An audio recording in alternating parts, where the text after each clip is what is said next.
Nous parlerons au cours de ce journal du démarrage des épreuves pratiques du baccalauréat technique et du BEPC au lycée Djoué Dabani.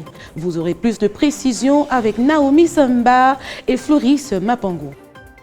Nous parlerons également de l'impact du corona sur les recettes des transporteurs au Gabon. Les chauffeurs de taxi éprouvent des difficultés dans leur activité.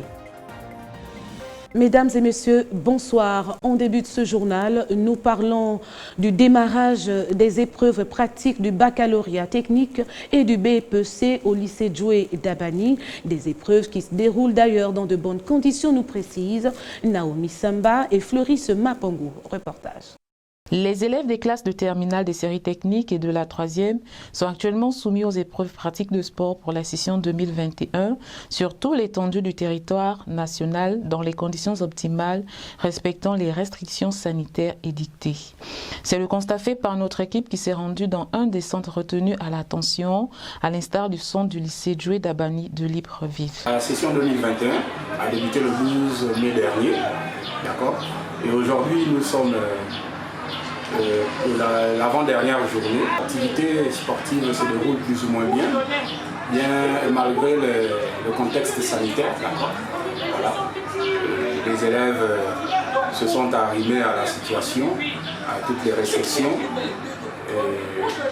On a pu manager les enfants dans le sens de pouvoir respecter les mesures édictées par le gouvernement. Nous sommes centre d'examen, donc nous abritons ces épreuves-là ici chez nous. Et Dieu merci, les choses se passent relativement bien. Voilà. Les barrières étaient respectées, nous avions tous nos bavettes avant les épreuves. Une particularité a été relevée au regard du contexte sanitaire actuel, un protocole jugé efficace pour la lutte contre la Covid-19, mais aussi un allègement de travail pour les candidats et les enseignants. L'organisation part déjà de la tutelle, donc du ministère de l'Éducation nationale, qui a pensé que pour faire un frein à la propagation de la pandémie, il fallait déjà réduire la charge de travail au niveau des activités. D'accord. Donc on a retenu rien que quelques activités, 2 activités dans le module de l'athlétisme. Donc au niveau de la gymnastique, on a retiré la gymnastique, on a retiré les sports collectifs du travail des enfants lors de l'évaluation au baccalauréat. Voilà un peu la particularité cette année. Les candidats et les responsables se disent satisfaits du bon déroulement des activités. Les épreuves collectives, le foot, tout ça là, ont été un peu mises de côté. C'est le contexte Covid qui a favorisé cet état de choses. Mais ne vous inquiétez pas, la sincérité et l'objectivité des évaluations restent toujours les mêmes, quoi. Alors, ils sont satisfaits. Ils sont satisfaits parce que déjà l'année dernière, pour ceux qui repassent cette année, ils n'ont pas pu s'exprimer. Au moins là, ils s'expriment et vous savez que le sport permet de libérer auprès de nos enfants des énergies, certaines ondes et tout. Donc dans l'ensemble, les candidats sont satisfaits. Oui, je suis satisfait. L'épreuve de course de vitesse était agréable. Ce n'était pas vraiment long. Le son en longueur non plus. C'était passable, j'ai bien sauté. Nous ne pouvons que souhaiter une très bonne suite à tous les candidats de cette année. On parle aussi de l'impact du corona sur les recettes des transporteurs au Gabon. Les chauffeurs de taxi éprouvent d'énormes difficultés dans leur activité. C'est ce que nous précise d'ailleurs ce reportage. Les images sont de Floris Mapango.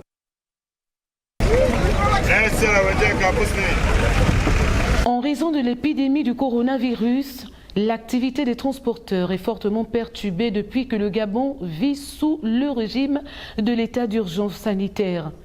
L'impact des mesures de confinement pèse de plus en plus sur son tissu économique.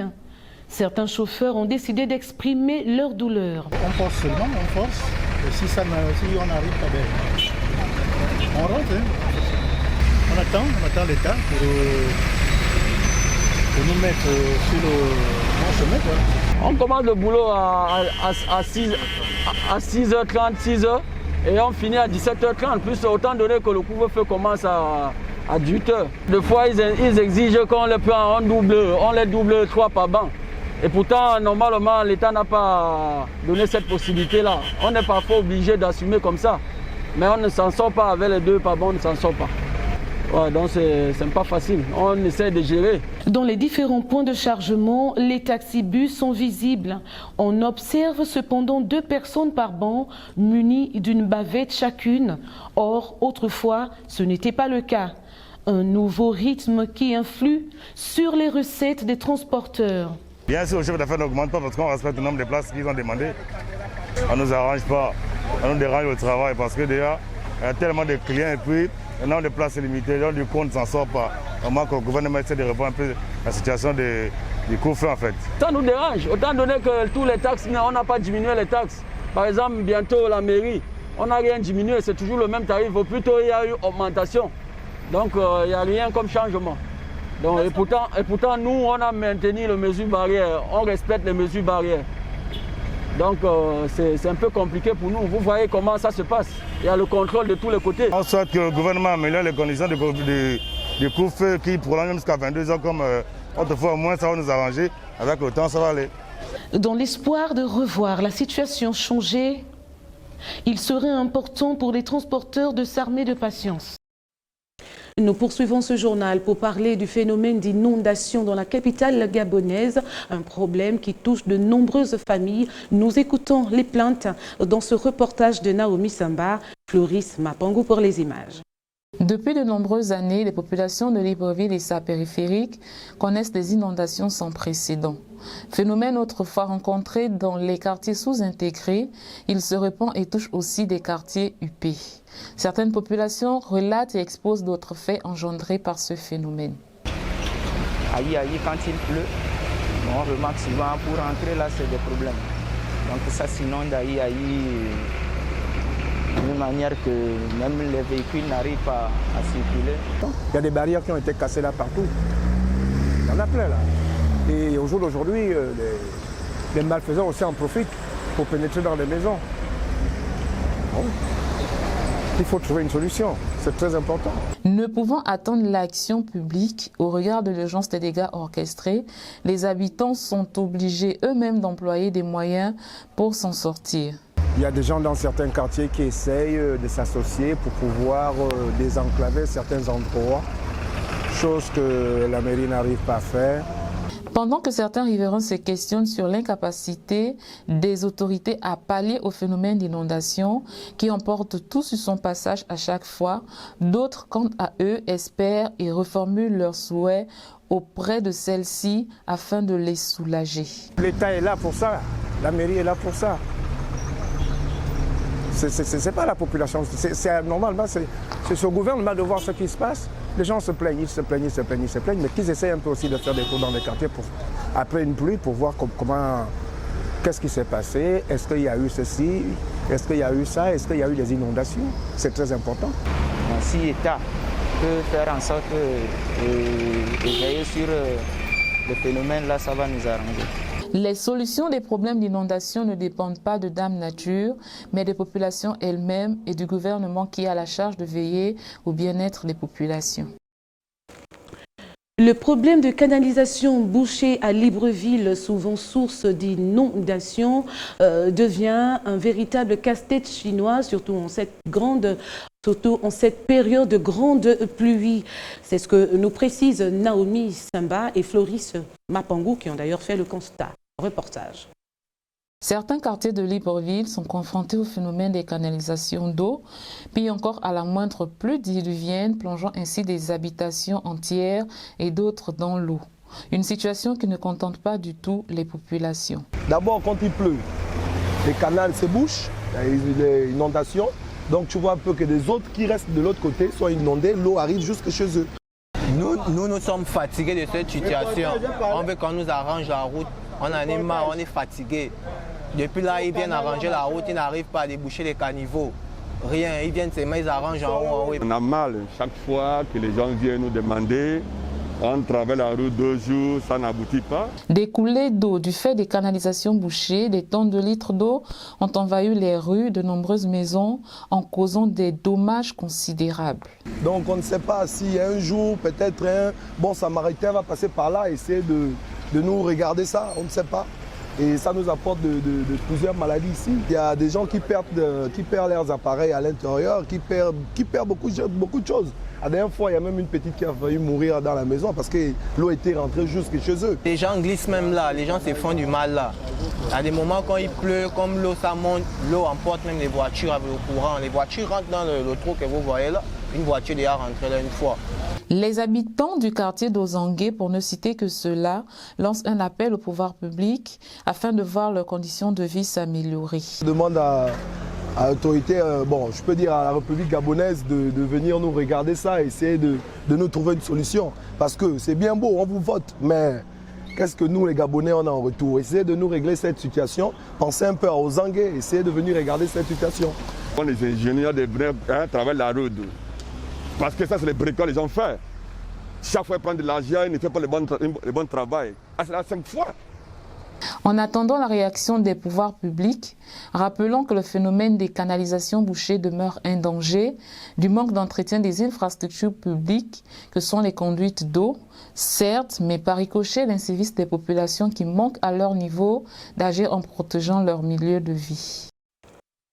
Voilà, on parle aussi de la grève des enseignants stagiaires de l'ITO en attente des postes budgétaires depuis 2012 à leur siège logé au lycée technique Omar Bongo Ondimba dans la commune d'Ovendo. Cette fois-ci, nous laissons la place à Gamal Luzé et Boris Mikolo pour plus de précisions. En grève depuis 3 semaines déjà, les enseignants stagiaires de l'Institut de technologie d'Ovendo ITO, en régime pré-salaire depuis 2012 pour certains et 2015 pour la plupart, revendiquent la régularisation de leur situation administrative. Ces derniers ont pris d'assaut le siège de leur administration au rythme de musique pour manifester leur mécontentement. Depuis un bon bout de temps déjà, nous sommes confrontés à une situation un peu compliquée, la régularisation de nos situations administratives. Et donc, ça fait déjà depuis pratiquement 2012 pour certains et 2015 pour d'autres. Et on se retrouve dans des situations où on est en pré-salaire depuis ces temps-là. Et donc, la grève, c'est justement pour revendiquer nos droits. L'impression qu'on bafoue la loi au Gabon. Normalement, elle est décrétée illimitée. Ça veut dire que c'est juste la satisfaction de nos revendications. Les cours sont suspendus et puis c'est le lieu de remercier nos collègues qui comprennent nos situations et qui nous encouragent dans ce sens-là. Les cours sont suspendus. Ça fait des mois, on n'arrive même pas, même la tutelle ne veut pas discuter avec nous pour comprendre au moins nos chefs ici, ne veulent pas même nous rencontrer pour discuter avec nous et nous demander qu'est-ce qui ne va pas, qu'est-ce qu'on fait ensemble. C'est-à-dire qu'ils prennent les décisions de leur côté, donc nous aussi on fait comme vous le voyez aujourd'hui. Selon toute ressemblance, ils auraient initié des négociations avec la tutelle, mais qui sont restées lettres mortes. Nous ne comprenons pas ce qui se passe. Nous avons rencontré le directeur général de notre école, ici. Nous lui avons fait part de notre situation. Pour dire que certains d'entre nous sont en pré-salaire depuis 2012 et d'autres le sont depuis 2015. Donc nous l'avons rencontré en tant que directeur pour qu'il s'occupe de voir comment les situations pouvaient être régularisées. Alors, avec lui, nous avons pu rencontrer le secrétaire général du ministère de l'Enseignement supérieur. Parce qu'il est important de rappeler que lorsque nous avons été recrutés ici à ITO, recrutant de griffe, c'était pour le compte du ministère de l'Enseignement supérieur. Alors, nous avons rencontré le secrétaire général. Nous avons ensemble signé un protocole d'accord disant clairement que les situations administratives devaient être réglées en septembre 2020. En septembre 2020, pour le compte du ministère de l'Enseignement supérieur. Arrivé au mois de septembre 2020, nous n'avons rien vu venir.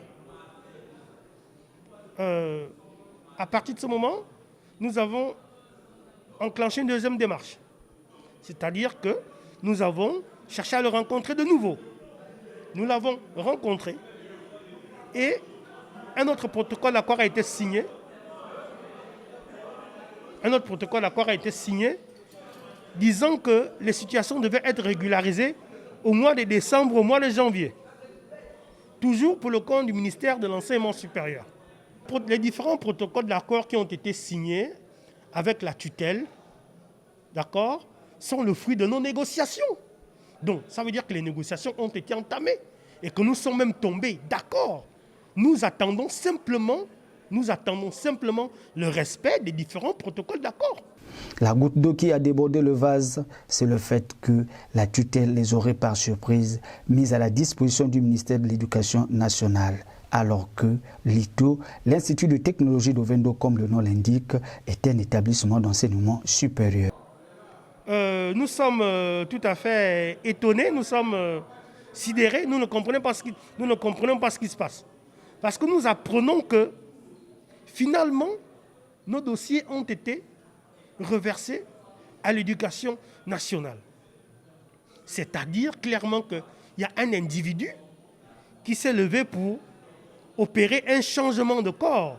Il a décidé tout seul de changer le corps d'un fonctionnaire, même s'il est stagiaire. Je pense que cela ne se fait pas. Parce que pour changer de corps, c'est le fonctionnaire qui le demande. Comment des enseignants, depuis 2015, certains depuis 2012, présalariés pour le compte du ministère de l'Enseignement supérieur, peuvent, en un mois comme ça, tac, être reversés au ministère de l'Éducation nationale. Nous ne comprenons pas.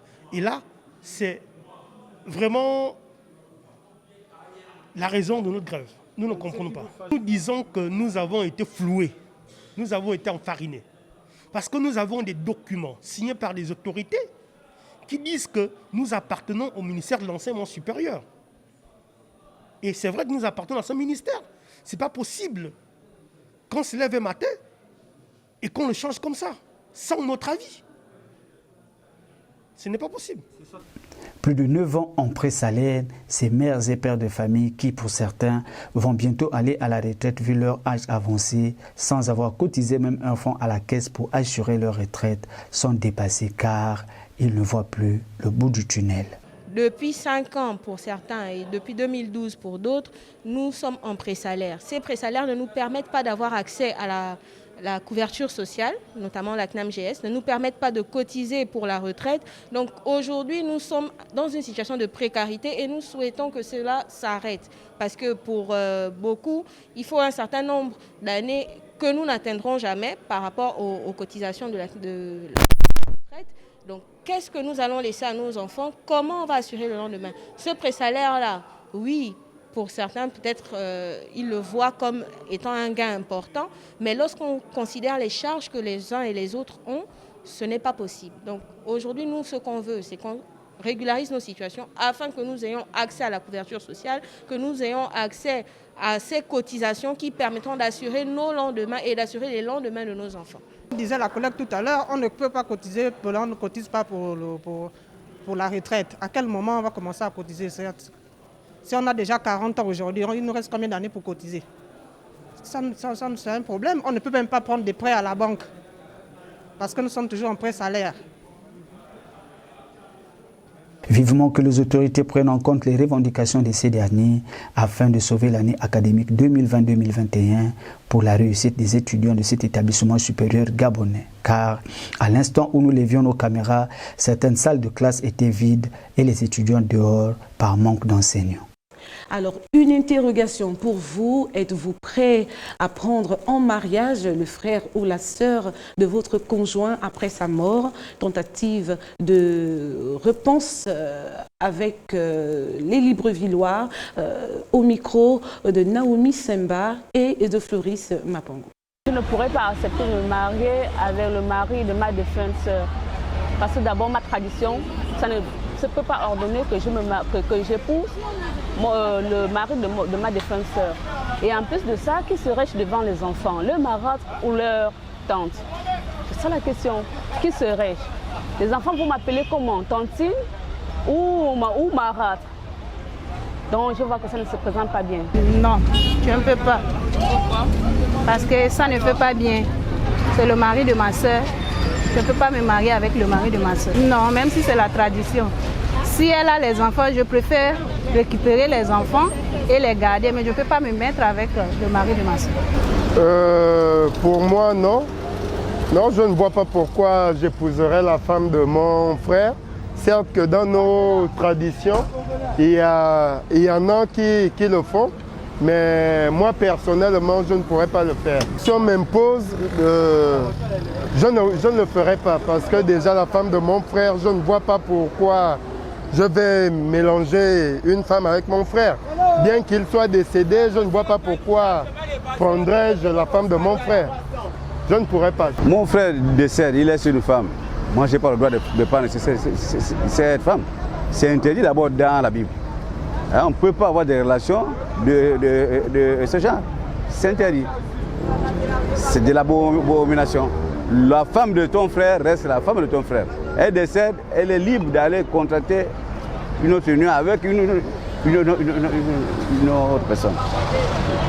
Non. Pourquoi? Parce que dans notre région, je suis musulman, dans notre région, musulman, on n'accepte pas ça là. Oui, et le Coran n'accepte pas ça là. Oui, c'est ça, j'ai basé en ça pour dire que non, je ne peux pas.